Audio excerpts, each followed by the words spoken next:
Cyber पोलिसांनी एक मोठा गुन्हा जो आहे ते उघडकीस आणलेला आहे.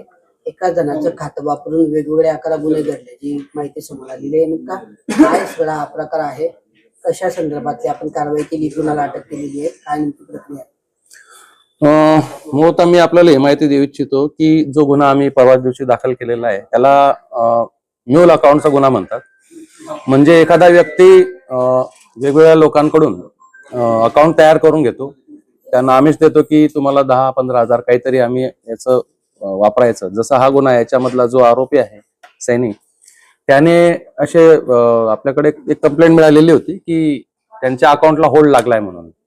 मग त्यात आम्ही अजून डीपली चौकशी केल्यानंतर आमच्या लक्षात आलं की असे जवळपास 10-1 अकाउंट या माणसाने तयार करून घेतलेले होते आणि ते त्याने पुढे पाठवले. जो त्याच्यातला दुसरा आरोपी टोनी, त्याचं पूर्ण नाव माहिती नाही, याने ते अकाउंट त्या टोनीला दिले होते मुंबईला.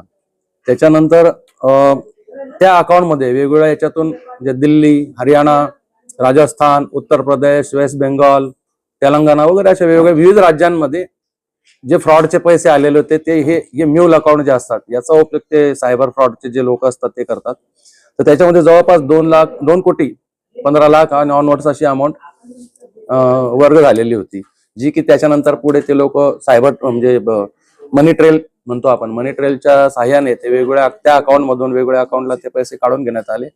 आणि शेवटी जर याच्या आपण लिंकला पोहोचलो तर ही विदेशातून पाकिस्तान किंवा चायना वगैरे अशा कंट्रीज मधून हे अकाउंट हँडलर असतो आणि तो ते पैसे क्रिप्टो करन्सी मध्ये कन्वर्ट करून ते काढून घेत असतो. आणि हे जे लोक आहे जे त्याच्यासाठी काम करतात, ही एक टोळीच आहे यांची, की जिची म्हणजे देशव्यापी टोळी म्हणू शकतो. की देशभरात आता मी सांगितलं आपल्याला की जवळपास इतक्या राज्यांमधून हे अकाउंट वापरण्यात आले आणि तिथे ते पैसे मनी ट्रेलच्या सहाय्याने काढून घेण्यात आले. मग आम्ही ही पूर्ण चौकशी केल्यानंतर ज्यावेळेस म्यूल अकाउंट आम्ही त्याला म्हणतो की जे वापरायला घेतलेले असतात, एका साधारण गरीब मजुरांचे ते अकाउंट असतात, ते हे लोक वापरतात आणि त्याच्यामधून या लोकांचीच मूळता फसवणूक होऊन जाते. आणि मग ज्यावेळेस गुन्हा दाखल होतो तर हे लोक त्यात आरोपी दिसतात. तर याच प्रकारचा गुन्हा होता. किमान 5 अकाउंट असले पाहिजे ज्याच्यामध्ये आम्ही म्यूल अकाउंटचे गुन्हे नोंदवत असतो. तर त्याप्रमाणेच आम्ही हा प्राथमिक चौकशी करून हा गुन्हा नोंद केलेला आहे. याच्यामध्ये आमचाच प्रमोद वाडेले म्हणून फिर्यादी आहे, पोलीस कॉन्स्टेबल. कारण याच्यात फिर्यादी हा पोलीसच होत असतो, आम्ही बाकी लोकांना त्यांना आम्ही साक्षीदार बनवत असतो. तर ही कारवाई करण्यात आलेली आहे आणि हा टूर्स अँड ट्रॅव्हलचा व्यवसाय चालवतो हा जो सैनी आहे. आणि त्या आधारेच त्यांनी या लोकांना सांगितलेलं होतं की मला अकाउंट वापरायला आवश्यक असतं, कारण मी टूर्स ट्रॅव्हलचा व्यवसाय करतो म्हणून. लक्षात आल्यानंतर आम्ही गुन्हा दाखल केलेला आहे आणि संबंधितावर आम्ही कारवाई सुद्धा केलेली आहे. अटक केली का?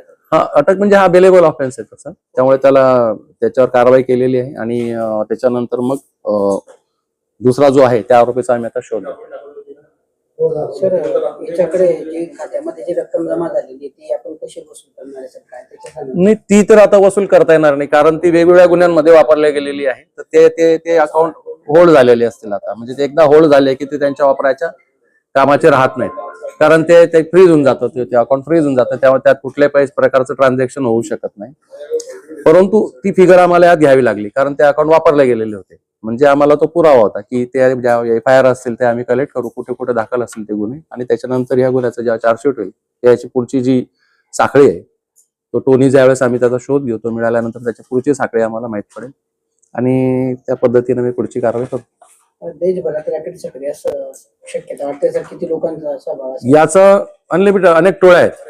आपण एकच टोळी म्हणू शकत नाही याला. अनेक अशा टोळ्या आहेत ज्यांचे लिंकेज जर तपासत गेलं तर ते शेवटी विदेशापर्यंत पोहोचतात, की तिथे पोहोचणं एक फार कठीण असतं. परंतु किमान इथली जी साखळी आहे, आणि मला हे पण आवाहन करायचं आहे लोकांना, जे जळगावचे का असतील जे लोक किंवा जे पण त्यांनी जो कोणी जर त्यांना असं कोणी भेटलेलं असेल की तुमचं अकाउंट आम्हाला वापरायला द्या, तर त्यांनी सायबर पोलीस स्टेशनला येऊन तसं तक्रार नोंदवावी की आम्हाला भेटून आम्हाला त्या व्यक्तीचं कोणाला दिलेलं आहे, जेणेकरून की आम्हाला ही साखळी अजून शोधता येईल आणि लोकांची फसवणूक होण्यापासून वाचवता येईल. रोल काय निष्पन्न झालाय? रोल त्याने फक्त अकाउंट घेतलेले होते आणि ते पुढे याला देऊन दिलेले होते. त्याचा रोल इथे संपलेला होता. जे अकाउंट घेतले होते त्यांना किती पैसे द्यायचे? ते तर त्या यांना तर त्याने पैसेच दिले नाही, कारण जास्त दिवस झालेले नव्हते घेऊन. त्यांच्या लक्षात आलं तो एक आहे निषाद बावेस्कर आणि सुमित घुगे हे 2 लोक आपल्याला आमच्या चौकशीत मिळालेले होते. त्यांच्याशी विचारपूस केल्यानंतर आम्हाला सैनीचं नाव माहिती पडलं आणि सैनीला आणल्यानंतर मग कळलं की त्याने ते अकाउंट टोनी नावाच्या एका व्यक्तीला दिलेले होते. त्याच्यावर इतिहास संपून गेलेला होता.